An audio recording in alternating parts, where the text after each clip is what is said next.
What is up, everybody? Today what we're going to be doing is we're going to be taking the political compass test. If you don't know what it is, this is what it looks like right here.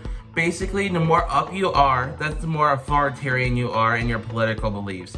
Basically, bigger government, bigger control over you. But the more lower you are, the less government you want in your life.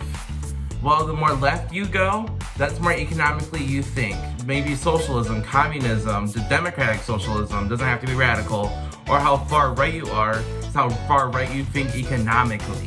Like capitalism and free market. So, yeah. I want to start this by saying, obviously, this is not my test at all. A lot of people believe that this test is inaccurate because it really only shows 4 different quadrants. If you're wondering when you get your result, what you think your ideology might be, here's very general of what your ideology might be. It's definitely not the most accurate. I would look more into political ideologies if you want a label, or you don't even have to have a label. You can just like politics, and that's perfectly okay. Also, I'm not going to say every single question that's on here because a lot of the questions are repetitive, aren't as important as others might be. So yeah, without further ado, let's get started. Question number 1. If economic globalization is inevitable, it should primarily serve humanity rather than the interests of transnational corporations. I think almost everyone would strongly agree with this, and I really hope that everyone would. But yeah, strongly agree. Number 2, I'd always support my country, whether it was right or wrong. I think a lot of the people that would agree with this is people that live in America and might be on the right wing. But personally, I disagree with that because, it's completely random where you're born. And, if someone was born in North Korea and they knew, their dictatorship, would you still be proud of your country? Would you still support your country? So I'm gonna have to strongly disagree with that one. Alright, skipping a few questions. There is now a worrying fusion of information and entertainment. So if you don't know me, I am part of a broadcasting class at Davidson High School. Shout out to DTV. And I absolutely love the class, and as a person that's pretty much part of the student media, I in general do agree with this. And I think a lot of it's because the major channels, CNN, Fox News, ABC, NBC, a lot of them has huge biases towards them. And I think that's something that almost everyone in their political beliefs can agree with. So I'm gonna say agree. But I also want to say there are many that aren't biased. I personally look at NPR and AP News. Those are definitely not perfect, but those are the ones I personally recommend. Oh, and DTV, of course. All right. People are ultimately divided more by class than by nationality. This is the thing that I think is going to differentiate authoritarian left and libertarian left. Many people that are authoritarian left believe that class is the only thing that's separating society. And personally, I think it's a lot more than that, and I think it has to do with people's racism towards each other, their bigotry, homophobia, all of that. And I absolutely think there's a lot more division just from class.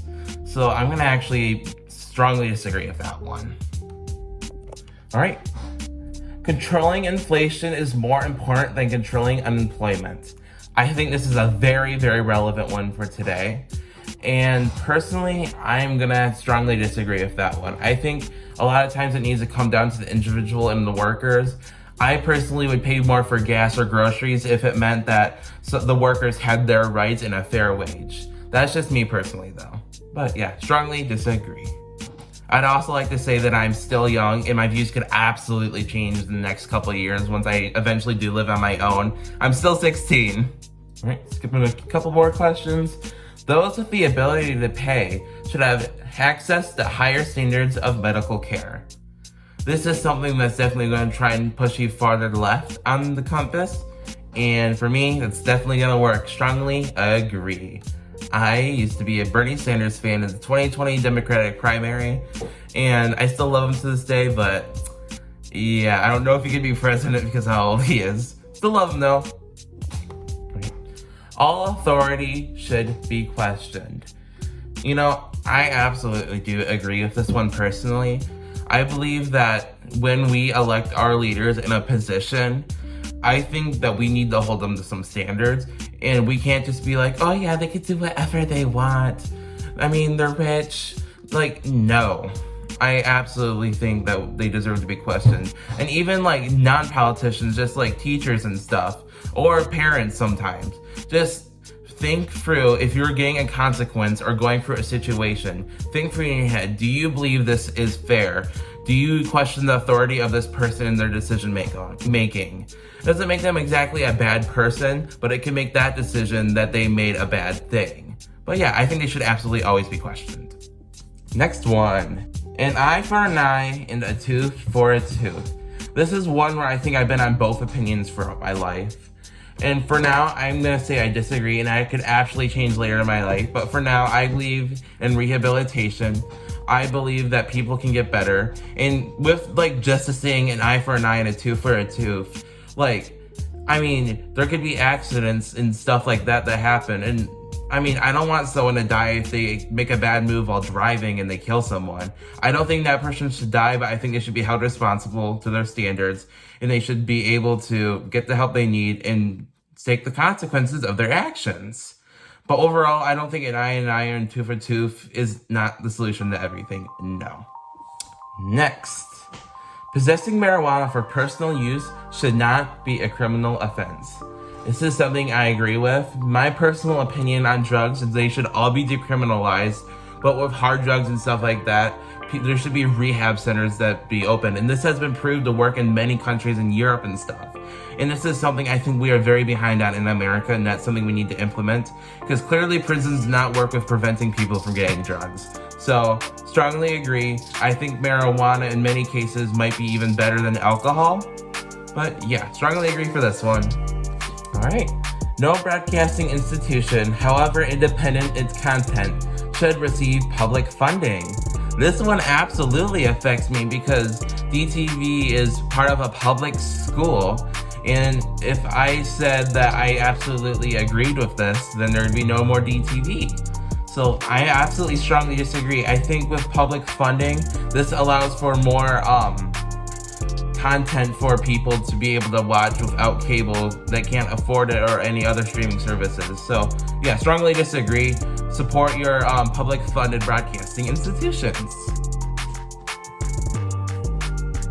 A significant advantage of a one-party state is that it avoids all arguments that delay progress in a democratic political system. This is another thing that's trying to differentiate authoritarian left and libertarian left, because many authoritarian left countries believe in a one-party state, and no, I don't agree with this at all. I think there needs to be way more multiple options for people to be able to vote, so absolutely strongly disagree. The business person and the manufacturer are more important than the writer and the artist. This is a good one, and I'm going to strongly disagree with this one, because the writer and the artist are the ones that are making the work, and huge respect to the people that are distributing that work. But overall, I think without the writer or the artist, there would be no work to even distribute. So, strongly disagree. Alright. Some people are naturally unlucky. This is something I'm absolutely going to agree upon, because I think there's many times where people can get in situations that they genuinely cannot help, and it's hard for them to get out of it. And I think our government, in many cases, needs to be there to help support that person. So I'm going to have to strongly agree with that one. This is the final question. These days, openness about sex has gone too far. And personally, I strongly disagree with this one, because I feel like openness with sex many times helps people discover their sexual orientation, and that's absolutely beneficial for the population. And I'm going to have to strongly disagree with that one. And alright, there we go. That was very fun to take. I've taken it a lot of times before, so I see my results and I'm not shocked by it at all, but let me show you. And here are my results. I would say I do not think I'm that radical at all. I think this is an amazing test for beginners that are just getting into political ideology, but I think that's something that needs to be prefaced, as this was made by libertarians. So I don't believe it's the most accurate tool if you want to find out your political ideology. So when you do it, just take it with a grain of salt, but have fun with it. Anyways, thank you so much for watching. Feel free to take the test. Comment down below of how you feel about the test, how you feel about your results, how you feel about some of the questions. And yeah, have a great day.